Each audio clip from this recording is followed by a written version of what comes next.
હિંમતનગરમાં હિન્દુ સંમેલનમાં વીએચપીના કેન્દ્રીય મંત્રી ગોપાલજીએ કહ્યું, અયોધ્યાની હાર નથી પણ અયોધ્યામાંથી લીડ મળી છે.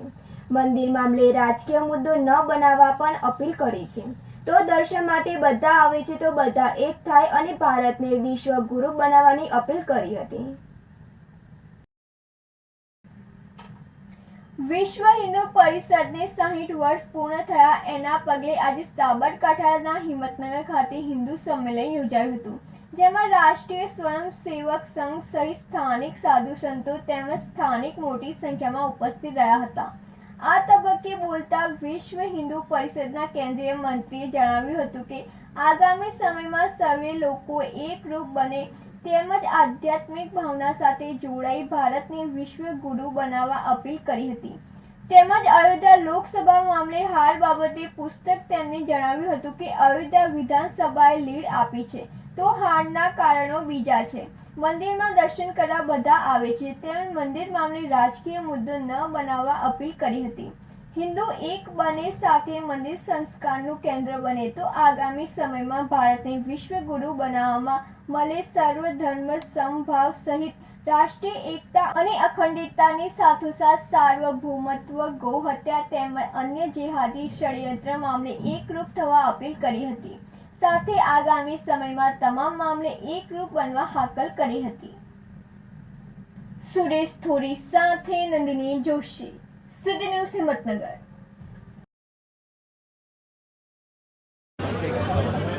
60 साल पूर्ण होने के उपलक्ष्य में आज हिम्मतनगर प्रखंड के हिंदू सम्मेलन का आयोजन हुआ था।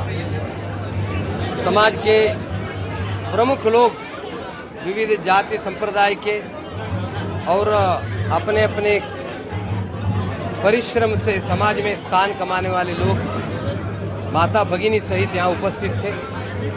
सभी हिंदू एक होकर के अपने समाज में समरसता युक्त भाव निर्माण करें, किसी जाति के व्यक्ति को जाति के आधार पर ऊंच नीच नहीं देखें, हम सब एक हैं ये भाव जागृत हो, गौ माता की रक्षा करें, मंदिर संस्कार का केंद्र बने, धर्मांतरण रुके, लव जिहाद बंद हो और लव जिहाद में एक भी लड़की उसका शिकार न बने, इसके लिए सभी मिलकर प्रयास करें, सामान्य लोगों की सेवा करें, सब मिलकर के अपने हिंदू समाज को सशक्त, जागृत, शक्तिशाली समाज बनाएं। इसी दृष्टि से आज का आयोजन हुआ था और इस आयोजन में आए हुए सभी बंधुओं को मैं हृदयपूर्वक आभारी हूँ। जय श्री राम। 60 वर्ष पूरे हो रहे हैं। हिंदू अपने घर में नए पीढ़ी के बंधुओं को, भगिनियों को अच्छा संस्कार दे, हिंदू अच्छा सच्चा हिंदू बने, संस्कार युक्त हिंदू बने, समृद्धि की ओर चले, पराक्रम भी जगाए। अपने घर में शिवाजी महाराज जी का, राणा प्रताप का, झांसी रानी लक्ष्मी का एक जीवन बच्चों को बताते हुए उनके मार्ग पर, श्री कृष्ण श्री राम के मार्ग पर चलने का संस्कार बच्चों को दे, यही हम सबको विनती करते हैं। हिंदू एक रहे, नेक रहे, हिंदू हित में जिए, यही आज की जीवन की आवश्यकता है। तो हिंदू वहाँ जागरूक करने के लिए ये तो पॉलिटिकल विषय है, तो वहाँ वोट न मिलने का बहुत कारण है। वैसे अयोध्या विधानसभा में लीड मिला है, बाकी क्षेत्र में हार है, कई कारण है उसका कारण का विश्लेषण पॉलिटिकल पार्टी करे, हमारा विषय नहीं है। लेकिन राम मंदिर के लिए आज भी उतना ही संख्या आ रहा है, सभी समाज के बंधु आ रहे हैं, कांग्रेस सहित सभी बंधु भी दर्शन के लिए आते हैं। इसलिए मंदिर और ऐसे विषयों में पॉलिटिक्स नहीं लाना चाहिए, ऐसा मुझे लगता है। હિંમતનગરના છાપરિયા રામજી મંદિરથી નીકળતી પ્રભાત ફેરીની પૂર્ણાહુતિ કરવામાં આવી હતી અને આવતા વર્ષે પણ પરંપરાગત રીતે ફરી પ્રભાત ફેરી યોજવામાં આવશે. હિંમતનગર શહેરના હળવદપુર છાપરિયા વિસ્તારમાં આવેલ રામજી મંદિર ખાતેથી વર્ષોથી શ્રાવણ માસના વહેલી સવારે શ્રી રામ જય જય રામની ધૂન સાથે પ્રભાત ફેરીનું આયોજન કરવામાં આવે છે, જે રાજુભાઈ સાકરચંદ સથવારા દ્વારા સ્થાનિક મહિલાઓ, વડીલો અને યુવાનોને સાથે રાખીને આ પરંપરા ચાલુ રાખવામાં આવી છે. અને ચાલુ વર્ષ દરમિયાન શ્રાવણ માસના અંતિમ દિવસે પૂર્ણાહુતિ કરવામાં આવી હતી. જો કે આગામી વર્ષ પણ પરંપરાગત રીતે પ્રભાત ફેરી યોજવામાં આવશે. હિંમતનગર સ્થિત છાપરિયા રામજી મંદિર વિસ્તારમાં શ્રાવણ માસ દરમિયાન વહેલી સવારે પ્રભાત ફેરી કરવામાં આવી રહી હતી. આ વિસ્તારમાં કેટલાય વર્ષોથી શ્રાવણ માસ દરમિયાન પ્રભાત ફેરીનું આયોજન થઈ રહ્યું છે અને આજે વર્ષોની પરંપરા અનુસાર વહેલી પરોઢે શ્રી રામ જય જય રામની રામધૂન સાથે વિસ્તારમાં સ્થાનિકો દ્વારા નીકળવામાં આવતી હતી, જેમાં યુવાનો, વૃદ્ધ અને મહિલાઓ મોટી સંખ્યામાં જોડાતા હતા. આજે વર્ષોથી ચાલતી પરંપરા મુજબ આજે પણ આ પંથકમાં પ્રભાત ફેરી કરવામાં આવી રહી છે. શ્રાવણ માસ દરમિયાન વહેલી સવારે પ્રભાત ફેરી અને બપોરના સમયે સ્થાનિક મહિલા મંડળ દ્વારા છાપરિયા સ્થિત રામજી મંદિર ખાતે ભજન કીર્તન અને રાત્રિના સમયે સ્થાનિક ભાઈઓ દ્વારા ભજન કીર્તન અવિરત કરવામાં આવ્યા હતા. જો કે વર્ષોથી ચાલી આવેલ વડીલોની પ્રથા આજે પણ અહીંના સ્થાનિકોએ જાળવી રાખી હતી અને આજે શ્રાવણ માસના અંતિમ દિવસે પ્રભાત ફેરીની પૂર્ણાહુતિ કરવામાં આવી હતી. સાથે જ વર્ષોની પરંપરા મુજબ આગામી વર્ષે પણ શ્રાવણ માસમાં પ્રભાત ફેરીનું આયોજન કરવામાં આવશે. સુરેશ થોડી સાથે નંદિની જોશી, સિટી ન્યૂઝ હિંમતનગર.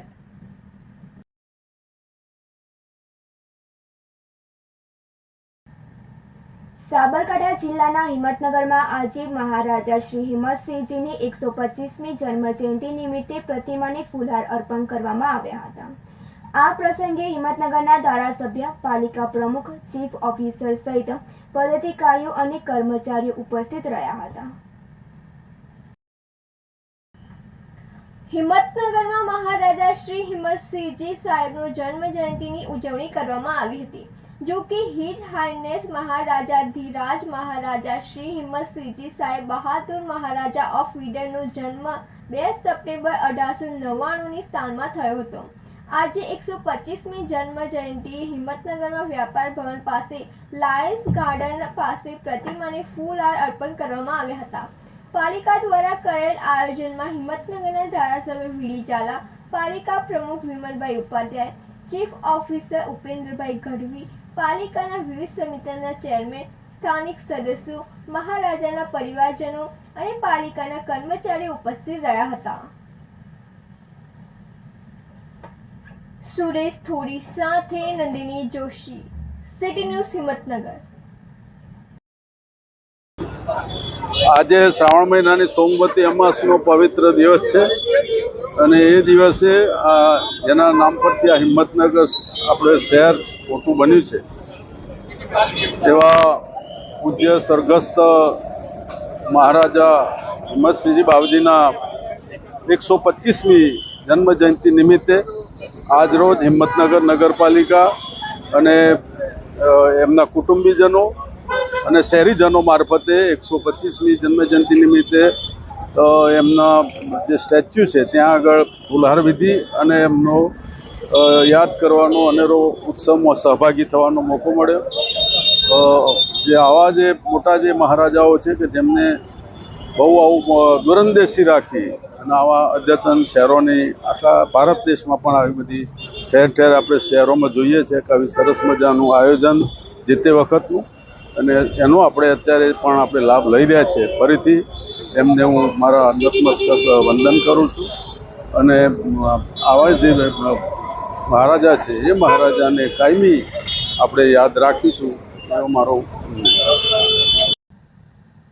હિંમતનગર શહેર અને આસપાસના ગ્રામ્ય પંથકમાં વરસાદ વરસ્યો હતો. હિંમતનગર શહેર અને આસપાસના ગ્રામ્ય પંથકમાં બપોરના સમયે વરસાદ વરસ્યો હતો. હિંમતનગરમાં વિરામ બાદ વરસાદ વરસતા સ્થાનિકોને ગરમીમાં આંશિક રાહત મળી હતી. હિંમતનગર તાલુકાના હડિયોલ, કાંકરોલ, ભોલેશ્વર, નવા, બળવંતપુરા સહિતના પંથકમાં વરસાદ વરસ્યો હતો અને વરસાદને લઈને સમગ્ર પંથકમાં ઠંડક પસરી હતી તથા ખેડૂતોએ વાવેલ પાકમાં સમય અંતરે વરસેલા વરસાદથી ખેડૂતો આનંદિત બન્યા હતા. અને હિંમતનગર શહેરમાં વરસાદ વરસતા શહેરની અનેક સોસાયટીઓ તથા બજાર વિસ્તારમાં વરસાદી પાણી ભરાઈ રહેવાની સમસ્યાઓ ઊભી થતાં શહેરીવાસીઓને પરેશાની ભોગવવી પડશે. જેમાં આજે નીલકંઠ વિલામાં પાણી ભરાતા સ્થાનિક લોકો પરેશાન બન્યા હતા અને વરસાદી પાણીનો નિકાલ ન થવાથી પાણી ભરાયા હતા. બિંદેશ મંડલિયા સાથે તનિષા પરમાર, સિટી ન્યૂઝ, હિંમતનગર.